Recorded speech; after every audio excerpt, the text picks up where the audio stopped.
ចំណាស្នេហ៍ចាំងឆ្លាក់ជាប់នៅរមាហើយព្រោះតែជីភាពតូចទាបបង្ខំឲ្យបែកប្តីឃ្លាតប្រពន្ធឃ្លាតកូនឃ្លាតទាំងទឹកភ្នែក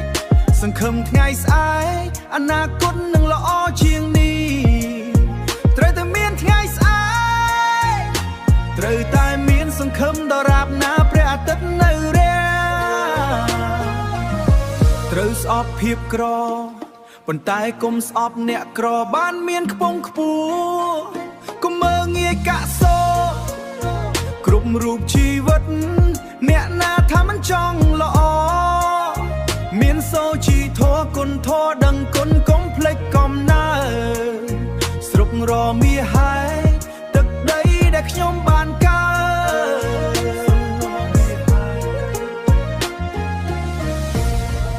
រមាហើយស្វាយរៀងពេលនេះខ្ញុំឃ្លាតស្រុកមកឆ្ងាយខំអំពិលតាមម៉ៅទឹកវិលត្បែងត្រពាំងព្រៃត្រពាំងពពេត្រពាំងពីការត្រោកធ្លាប់ចាប់ត្រី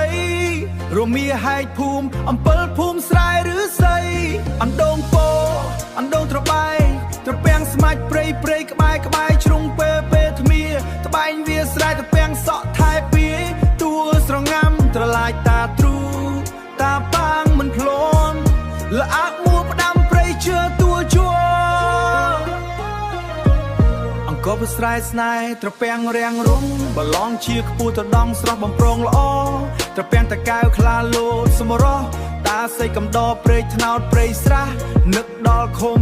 ដងសំរងអន្សោងចុងអូហូឆ្លងត្រពាំងស្គុនច្បាស់ព្រៃផ្ដៅប្រាសាទបិទទឹងរហ័សកគៀកអាមផោព្រៃរំដេងញើយតហងមិនកន្តើយត្រពាំងត្បាល់សោះសម្បួរត្រពាំងរិស័យកំចាត់តុងតោ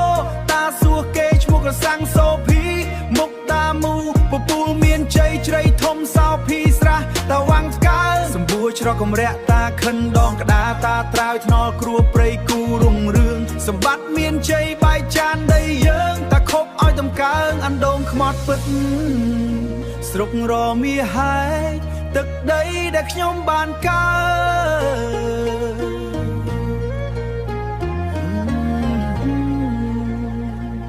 ខ្ញុំនឹកស្រុក